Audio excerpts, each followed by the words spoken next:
She is in the field of sustainability practices for past 9 years and has a very good experience in all rating systems like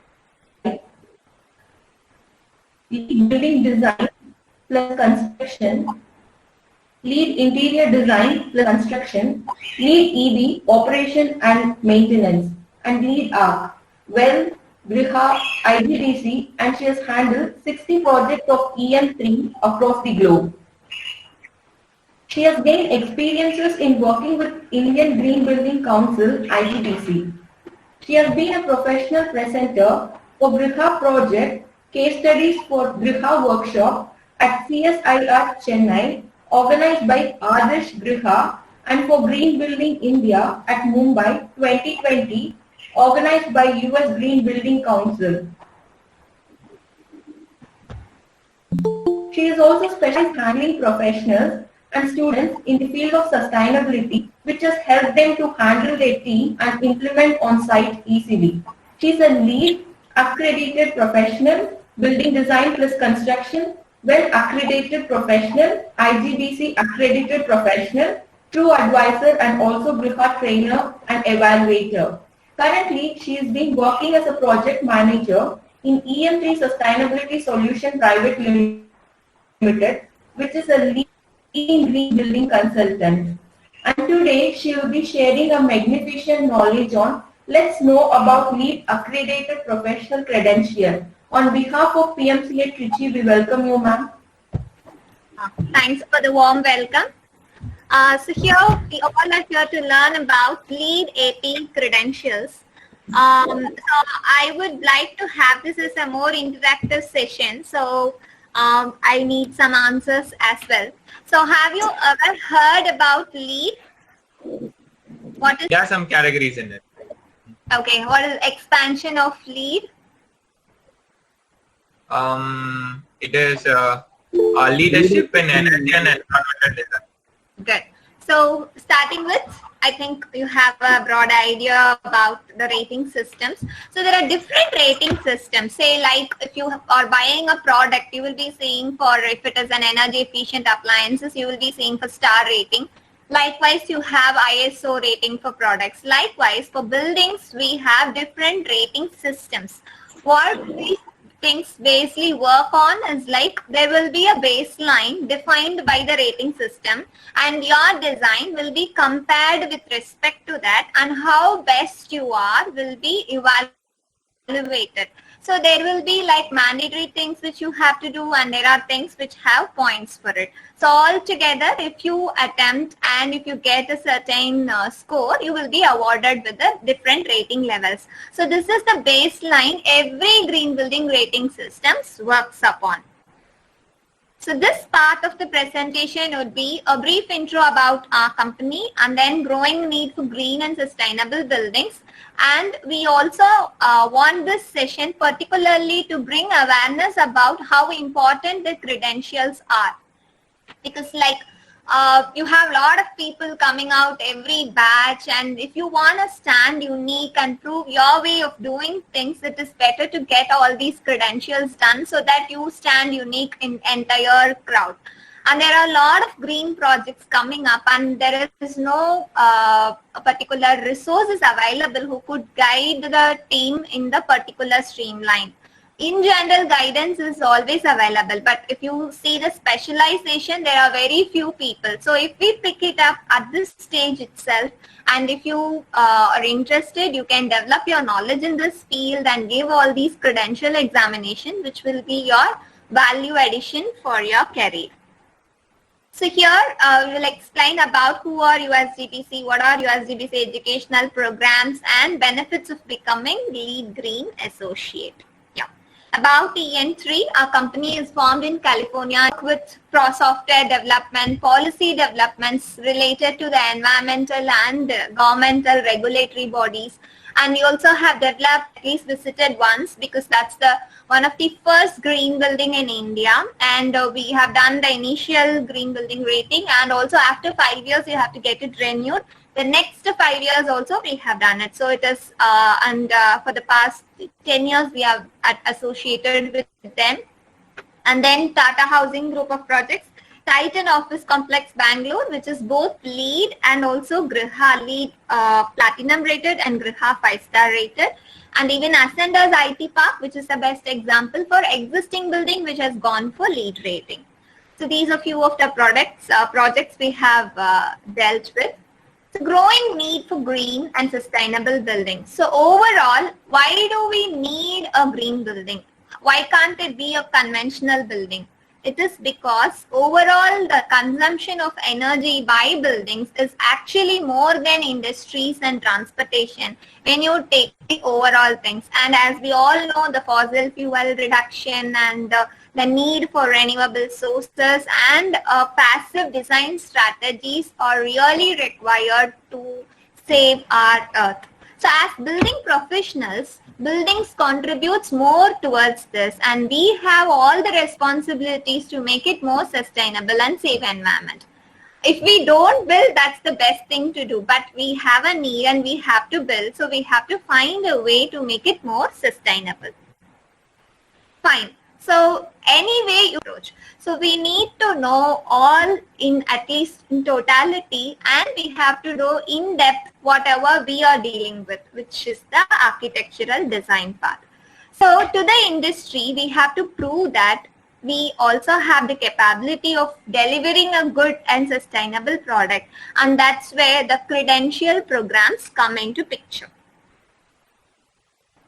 So we have, like, from US Green Building Council for LEED, there are 2 steps. One is LEED Green Associate. So LEED Green Associate is the first set of examination which you have to clear, and after clearing that you will have to attempt LEED AP, which is a specialization. So BD plus C is for building design and construction, which involves all the new constructions.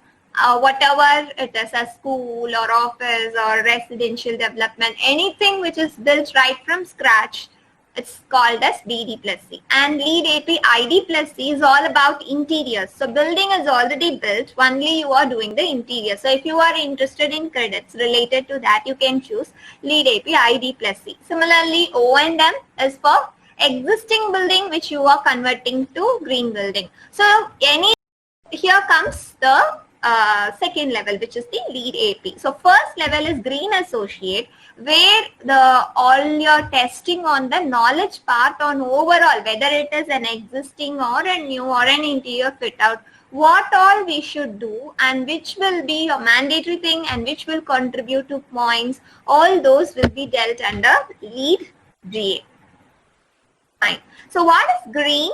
In general, we have seen in lot of programs and even lot of books, there are researches. So what is green? So there is no clear, simple or universally accepted definition for green, but there are different interpretations. So everyone will have a different interpretation.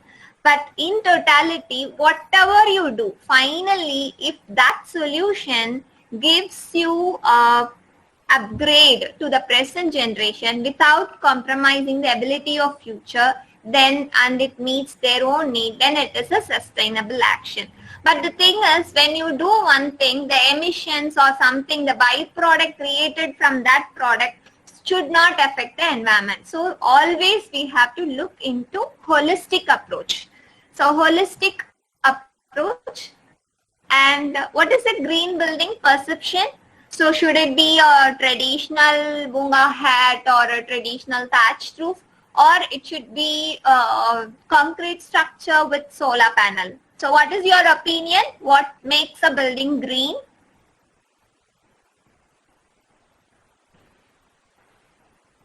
Where I have not used any traditional method and also not even one solar panel, can that project be green? It is depend upon the use of material, ma'am. The material used for construction. No, I want yes or no. I have a project in which I have not used any traditional material, which means no thatch roof, no mud blocks, like that, and no laterite blocks like that. And I have also not used any solar panel. Okay. But I have used Aerocon or even brick with insulation, whatever, a new material, not a traditional material. And also I don't have any solar panel planned for that project. Can it be a green building? According to your step is to explore all the passive strategies. So all these mechanisms of installing solar are active strategies. So however you design a building, finally this is just a change of source of power, but even without that you will be able to do it. But if you have to start from the beginning, right from the site selection, you have to do in a better manner so that it is well connected with the densely occupied space, well connected with the infrastructure, and you have sufficient open space, and you orient the building in a different correct manner according to the solar path, and you decide the building envelope. And building envelope need not be only traditional materials like stone, thick wall or a thatched roof like that. You can also go with modern materials with proper insulation. And the thing is, in totality, you have to achieve the savings. So it is not that if I put Aerocon, I get 1 point. If I put solar, I get 3 points. Not like that. By doing all these approaches, finally, my building as a total product, how much savings in energy, how much savings in water I am able to achieve per annum will be simulated and calculated, and based on that only points are awarded. Fine. So in reality, a green building can be a building without not even one single green space, or it can be a green space completely and can be with traditional methods. So anything can be made green if you take it in a holistic way. How will we evaluate all this? So that is where green building comes into picture, because I have different varieties. Every single architect will have different approach to achieve the same strategy. And the materials, the location, same material and same thing if I follow, and if the building is in a different location, totally it will vary. So there are different things altogether, and we have to have a common benchmark, right? So like examinations, whatever it is, finally you are calculating to some points, like 2 mark, 5 mark, 10 mark, like that. So there should be a benchmark. So that's where all these rating systems comes into picture. So we have LEED, which is Leadership in Energy and Environmental Design, developed by US Green Building Council. And then in India, we have GRIHA and IGBC. There are different rating systems in addition to this as well. And in LEED, you have different credit categories. Credit category starts from location and transportation, sustainable site, water efficiency, energy and atmosphere, material and resources, IEQ, and awareness and education, and finally innovation. So these are the different credit categories in which you have lot of things like a checklist. So if you have your site well connected to the transportation system, which is walkable within this distance from the building entry, like that, there are different requirements which comes into picture. So if we are able to meet all those, then we will be awarded with the points. And at a minimum, at least this you have to do, or called as mandatory, for which you don't have point, but you have to do it. Fine. And resource efficient through a building's life cycle. The life cycle you have to underline and have it in mind. Always life cycle matters in a sustainable design. So it is not just about the design or just about the selection of material. It is also about the durability of the material, occupants' health and comfort, and finally when the building comes to the demolition stage, how much impact it has in the environment. So that is the total life cycle. So the life cycle concept is developed based in the sustainable approach. Whatever you take, it can be a software, it can be a building, whatever it is, life cycle is like from the start till the life of that particular product. So here in our building, it starts from the site selection, design, construction, operation, maintenance, renovation, and finally at one point of time, it can be after 60 years or 100 years, we will be demolishing. So till that time, how much of the positive impact we are And the heat produced by it. Okay, I'll give you correct definition of it. See, when you travel from the outskirts to the city, have you ever felt a temperature difference? Yes, Like when ma'am. you're traveling from the outskirts to the city, if you have noticed properly, we should have, like even if you check, even if you keep traveling in a car, you can keep the door open when it comes to the outskirts. But when you come inside the city, you will not be able to do it even if you want to do it.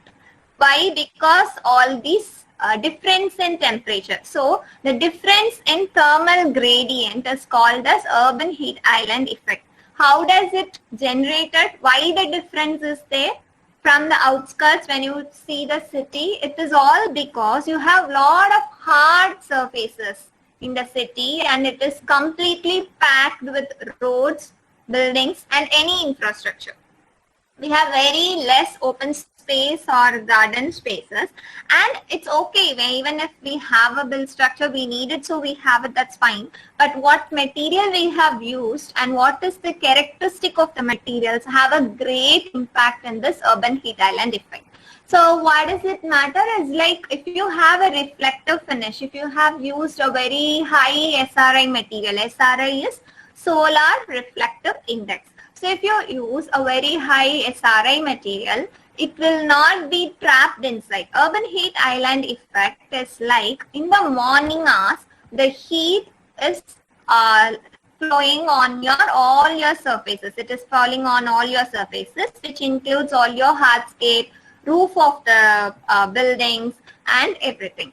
So it will trap the heat inside. So if it is reflected back that time itself to the environment, it will not have a negative impact. But because of the materials we use, which are very dark in colors and which is not reflective, what happens is that the heat is transmitted into the buildings and into the surfaces.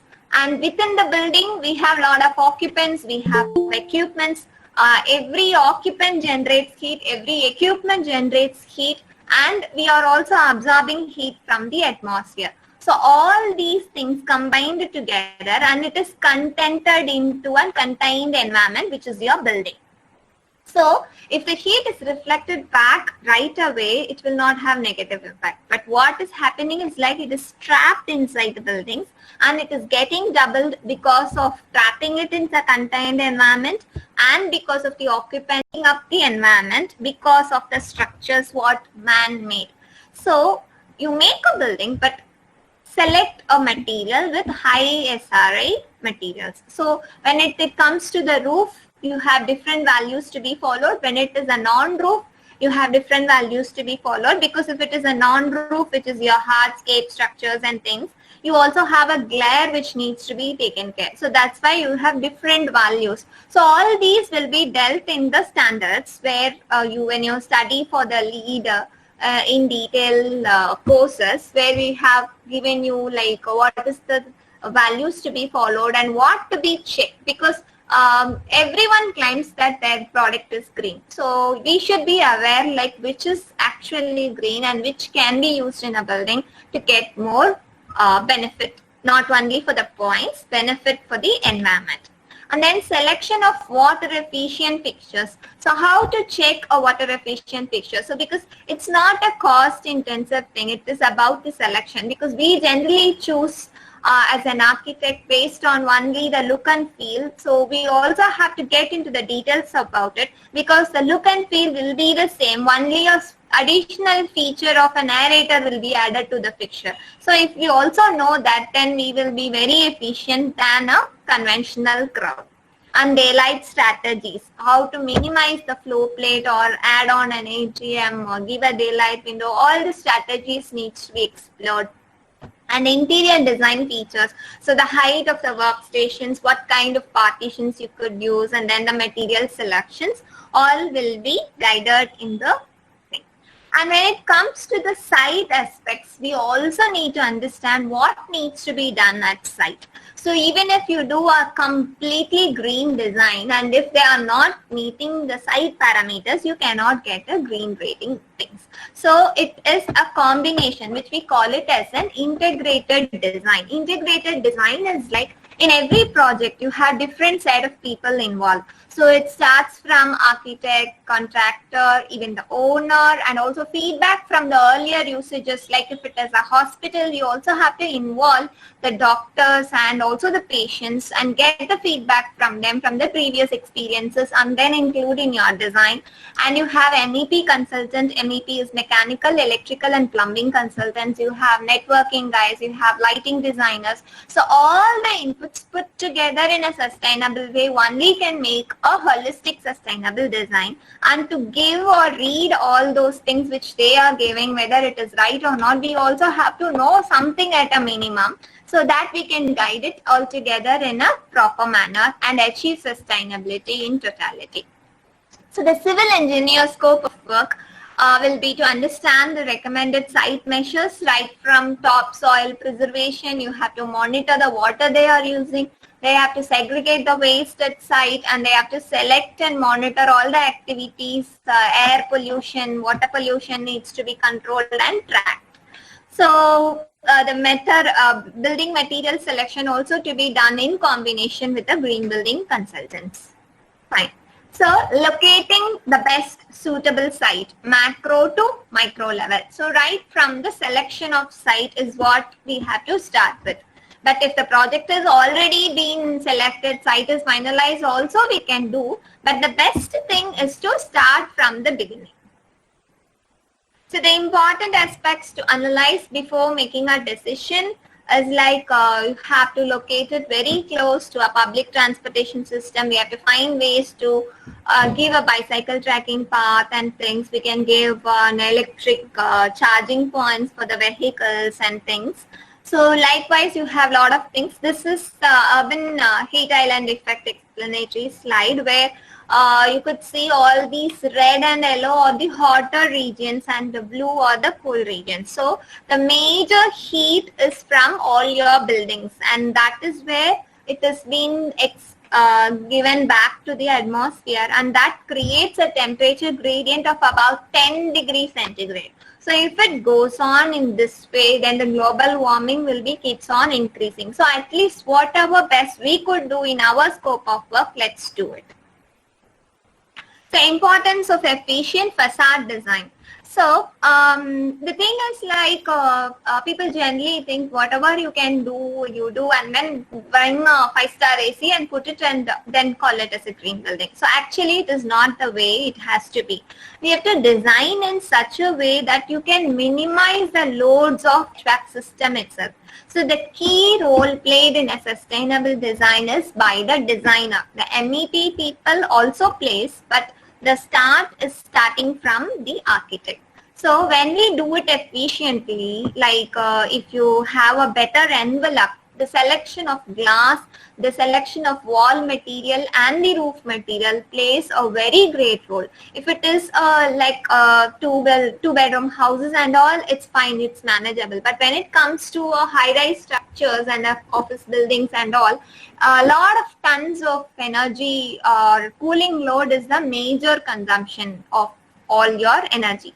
So here design plays a major role. So if you have used a very efficient glass and very efficient wall, you can save a lot till the life of the building, because once the design is complete and executed, you will be keep on operating and your energy consumption charges will be getting upgraded every month you will be getting. So if you have done in a best way, the approximate savings of the cost you have invested in your efficient building envelope will be definitely paying back in next 2 years itself.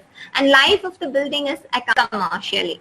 So it's a wise decision to guide the team, because generally finance and economical things only they will say like no, if we put this glass it would be cost escalation. So we have to project in such a way that this is the life cycle of the whole building investment, and this is how the payback is, so that you are more responsible to save the environment as well.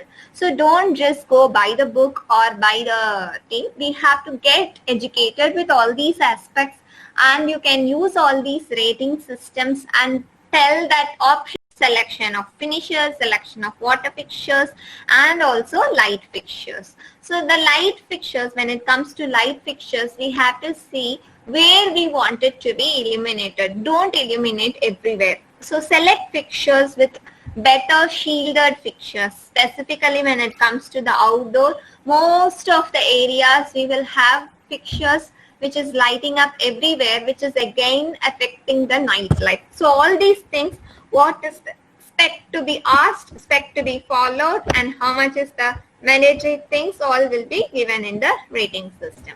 So, does a green building design scope is related to architects and civil engineers only? What is your guess?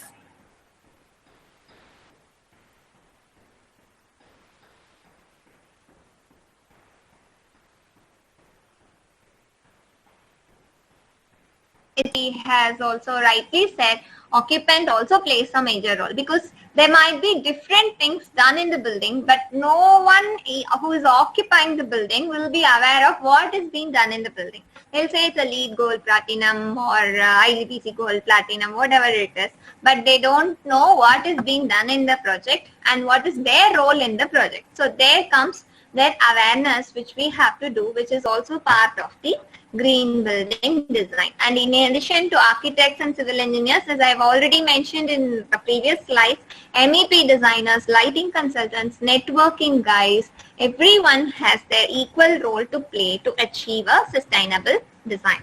So HVAC design, which is like who will be calculating all your heat load and then design how much tons of refrigeration is needed and what is the system integrated process. So you have different teams: lighting specialists, HVAC, acoustic specialists, owners representative, fire specialists, communication specialists, security specialists, cost consultants, contractors, and everyone together we have to work right from the beginning so that it is all working in a best manner.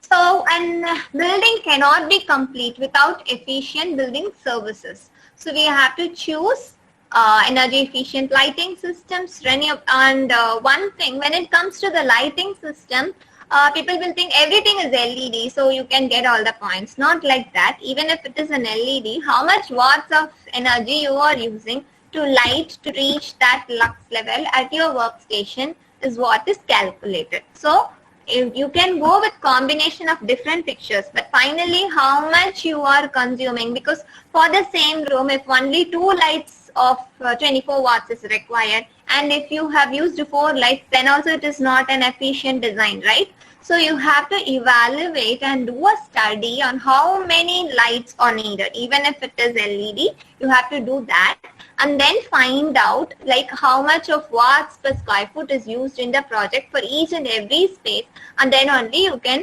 get into the respective credit points. And smart grid metering is like when you are generating excess renewable power, which is more than what is required for that building, you can also pump it out to the grid. You can give the TNEP or any grid energy supplier, and you can get money from them. That is smart grid metering. And then demand response programs are like you have different sources of energy. So morning during peak hour, I will use renewable. After that, I use directly from grid. So that like that, you can design the building in different options and sources of energy. And then energy monitoring and analysis. Periodically, you have to monitor. Like if I'm committed to save like at least 5% to 10% from ASHRAE, are we really saving it during operations will be monitored and analyzed. But during the first admission, it will be based on your simulation. So the different levels of certifications are starting from certified level, silver, gold and platinum. Both IGBC and USCBC follow the same thing for the rating levels. Only the baseline standards differs because the mother document for IGBC is also from LEED. Initially they had a memorandum and before 6 years only it got over. So almost all the requirements are based on LEED only for IGBC as well. So the overall point scale and points and all is the same for both. And when it comes to Griha, we call it as 1-star, 2-star, 3-star and 4-star rating systems. So when you see the different green building rating systems across the globe, you have Green Mark, which is Singapore based, and India you have IGBC Griha, and UK you have BREEAM, in Australia you have Green Star, and in Abu Dhabi you have ST Dama.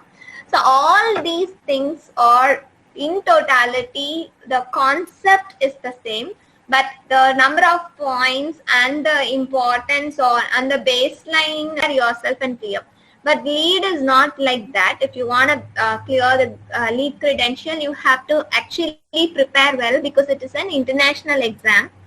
And once you clear, it will give you its own benefit in more than 169 countries across the globe. So in all these countries, LEED is also accepted because it is a generic rating system, and country specifically you have different alternative compliance path. So as it is accepted in almost all countries, the number of projects are also more only in LEED when compared to all the other rating systems. So who are USCBC? US Green Building Council is a building industry's only balanced non-profit organization who builds the policies, programs, technologies and operations. You also have different educational programs coming up in www.uscbc.org, which you can keep in touch with them. And when it comes to educational partners, as I said, there are different credential examination. We at EN3 also educate professionals and students about the LEED credential examinations.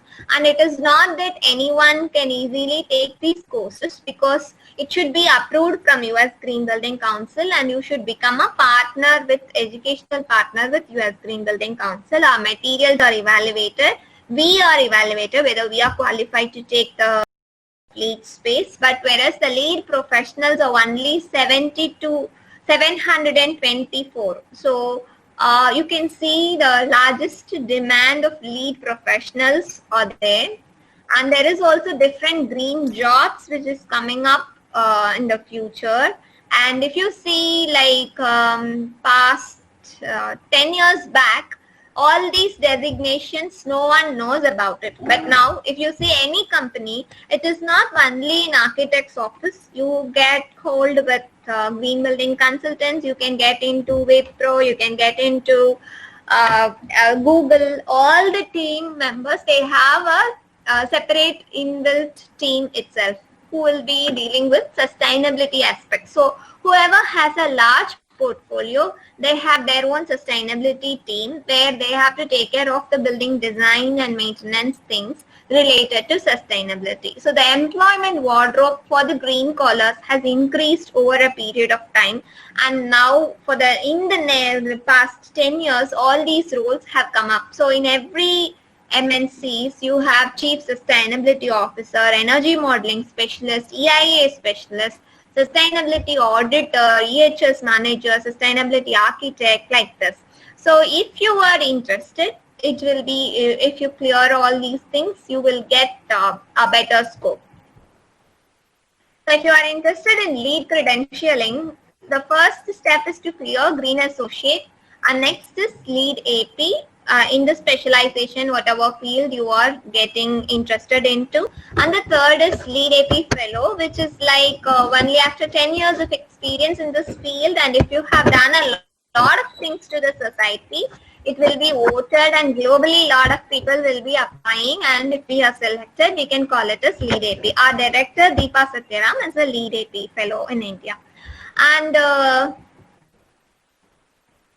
brief about our courses.